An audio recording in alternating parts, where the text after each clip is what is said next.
কালো জিরা। Hello viewers, আসসালামু আলাইকুম। কেমন আছেন সবাই? আশা করছি ভালো। আমরা আলহামদুলিল্লাহ ভালো। চলে আসলাম একটা নতুন ভিডিও নিয়ে।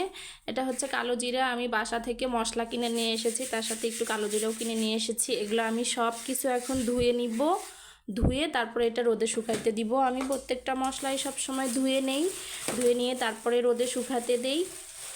এটাকে কি বলে? এটাকে আমাদের এখানে বলে হচ্ছে আপনার মহুরি সজ বা মিষ্টি সজ বা মিষ্টি জিরা, যাই বলেন না কেন। আপনারা কে কি বলেন সেটাও একটু আমাকে কমেন্ট করে জানাবেন। এগুলো আমি সব ধুয়ে নিব, ধুয়ে তারপরে আর কি রোদে শুকিয়ে নিব, কারণ অনেক বালি টালি থাকে এগুলোর সাথে।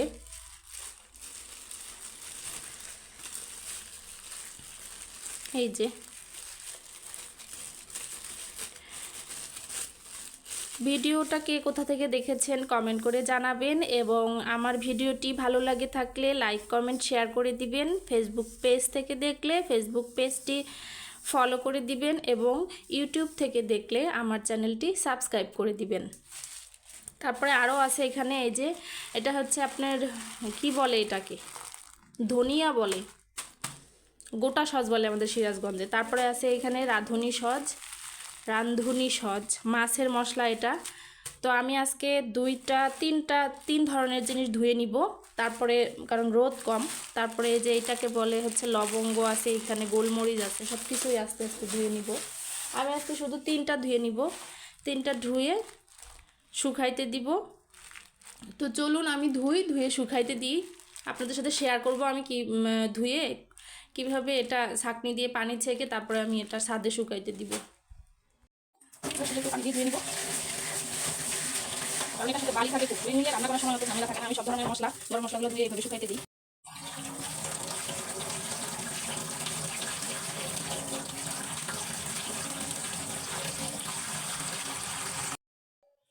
কাপড়ে ঢেলে নিব, তাহলে পানিটা ভালো করে শুষে নেবে। যখন পানি শোষা শেষ হয়ে যাবে তখন এটা কাপড় থেকে নামিয়ে আর কি ছাদে শুকাইতে দিব।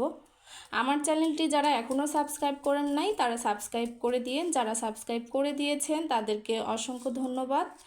তেমনি ফেসবুক পেজকে যারা ফলো করে দিয়েছেন তাদের অসংখ্য ধন্যবাদ। যারা ফেসবুক পেজটি এখনও ফলো করেননি তারা প্লিজ ফলো করে দিয়েন।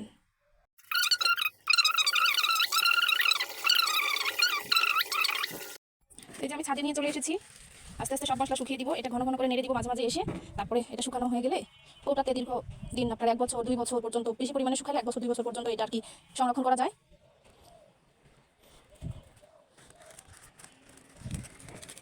এই যে আজকে অনেক সুন্দর রোদ উঠেছে। এই যে কালো জিরা, এখানে কালো জিরা, মিষ্টি সজ, তারপরে এখানে হচ্ছে রাঁধুনি সজ বা রাঁধুনি, তারপরে এটা হচ্ছে গোটা সজ বা ধনিয়া, যেটাই বলেন না কেন, এগুলোই আর কি। তো এই যে মশলা শুকাতে থাক, আবারও আপনাদের সামনে নতুন কোনো ভিডিও নিয়ে হাজির হবো। ততক্ষণ সবাই ভালো থাকবেন, সুস্থ থাকবেন। আল্লাহ হাফেজ। আজকের ভিডিওটি এখানে শেষ করতেছি। সবাই ভালো থাকবেন, সুস্থ থাকবেন। আল্লাহ হাফেজ সবাইকে।